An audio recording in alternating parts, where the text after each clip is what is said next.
چشمتو وا کن که سحر تو چشمتو بیدار بشه، صدا بزن اسممو تا زمستونم بهار بشه.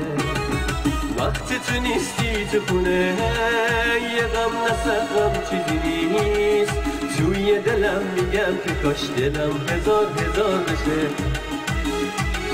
اون که میونه من و تو خط جدایی کشیده، دل میگه نفرینش کنم به دردمون دچار بشه.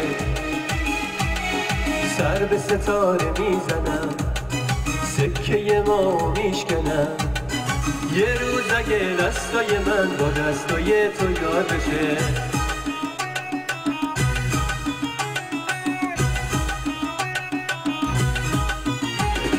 با من بمون نذار که تنها بمونم، نذار که خونه دلم دوباره تنها بشه.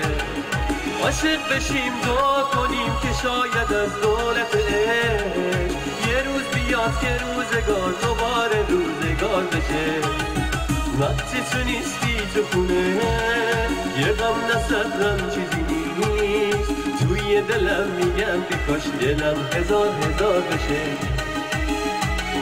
سر به ستاره میزنم، سکه ما میشکنم، یه روز اگه دستای من با دستای تو یاد بشه.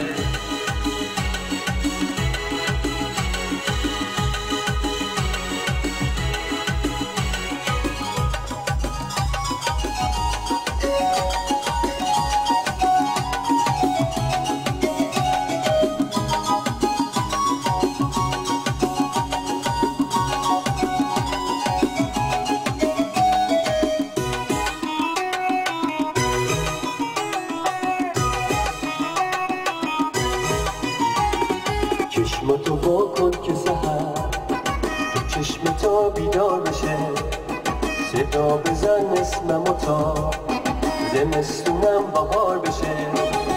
وقتی تو نیستی تو خونه یه غم نسخم چیزی نیست،